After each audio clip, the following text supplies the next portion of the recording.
আমি জানি যে আজ থেকে 10 বছর পরে, 15 বছর পরে, 20 বছর পরে ও একদিন এই ব্যাপারে জানবে এবং ও একদিন আমাকে কোয়েশ্চেন করবে যে মানে তুমি কি করছো। তখন আমি বুক উঁচু করে বলতে চাই যে না, আমি কিছু চেষ্টা করছি। So definitely I am with the students. আমি বিচার চাই, এভাবেই কাঁদতে কাঁদতে বিচার চাইলেন জনপ্রিয় অভিনেত্রী আজমেরী হক বাঁধন। কোথায় কাকে এই জবাব দিব, এই দায় কেমনে করে মিটাবো? একটু বিবেক থেকে থাকে মানসিকভাবে সুস্থ থাকার কোনো অবকাশ আমি দেখছি না।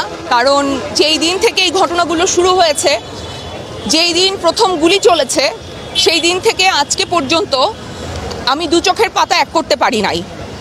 কারণ ওই শিশুগুলোর মধ্যে আমার সন্তান থাকতে পারত।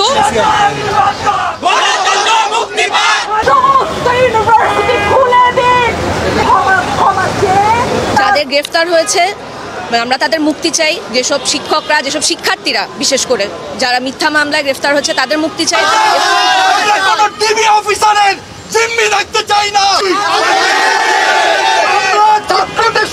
এই নাটক সুবিধাবাদী লুম্পেন আমাদের দিয়ে হবে না, হবে এই নতুন প্রজন্ম দিয়ে, এবং তারাই পরিবর্তন আনবে।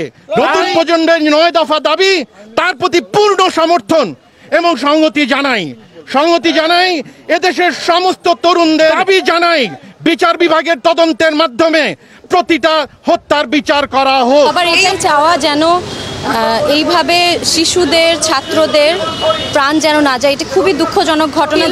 যে কোনো যৌক্তিক, যে কোনো বিবেক সম্পন্ন মানুষই চাইবে যেন এই ঘটনা আর না ঘটে। এবং আমাদের দেশে যে অবস্থা বর্তমানে সৃষ্টি হয়েছে, তাতে আমরা আসলে ঘরে বসে থাকার মতন অবস্থায় না। শান্তি চাই, আমরা রক্ত দেখতে চাই না।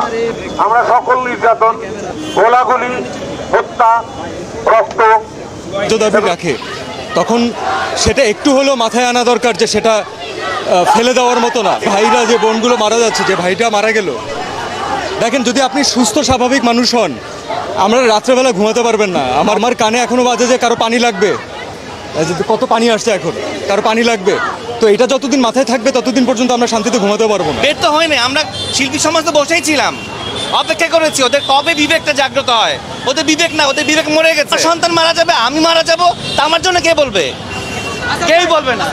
যে নৈরাজ্য, যে ছাত্রদের নির্বিচারে হত্যা করা হয়েছে সেটার প্রতিবাদ এবং সেটা সুষ্ঠু বিচার যেন হয় সেটা নিশ্চিত করার জন্য আসলে আমরা সবাই অভিযোগ মিলাতে পারি এবং তারা যেন আমাদেরকে এড়িয়ে না যায়, সেজন্য ছাত্রদের এই 9 দফার সাথে সংহতি পালন করে ওদের পাশে দাঁড়ানো। মুক্তিযুদ্ধ চেতনার কথা বলে এগুলো করা হচ্ছে, এগুলো ভয়ঙ্কর অন্যায়। এই অন্যায়ের প্রতিবাদে আমরা সবাই এক হয়েছি। আমরা প্রথম থেকেই সোচ্চার ছিলাম। বিচিত্র ধরনের মানুষ, হয়তো অনেকে অনেক দিন চুপ ছিল, কিন্তু কেউ আর থাকতে পারছে না।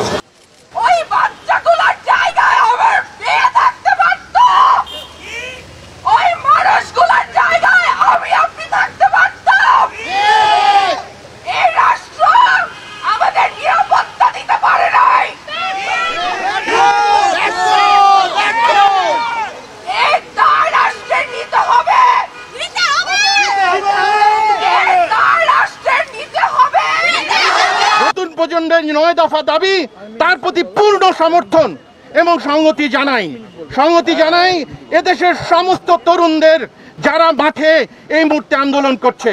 দাবি জানাই বিচার বিভাগের তদন্তের মাধ্যমে প্রতিটা হত্যার বিচার করা হোক। এটা আমরা বলছি। গোলাগুলি, হত্যা, রক্ত এগুলো দেখতে চাই না, এগুলোর বাইরে আমরা থাকতে চাই, আমরা শান্তি চাই।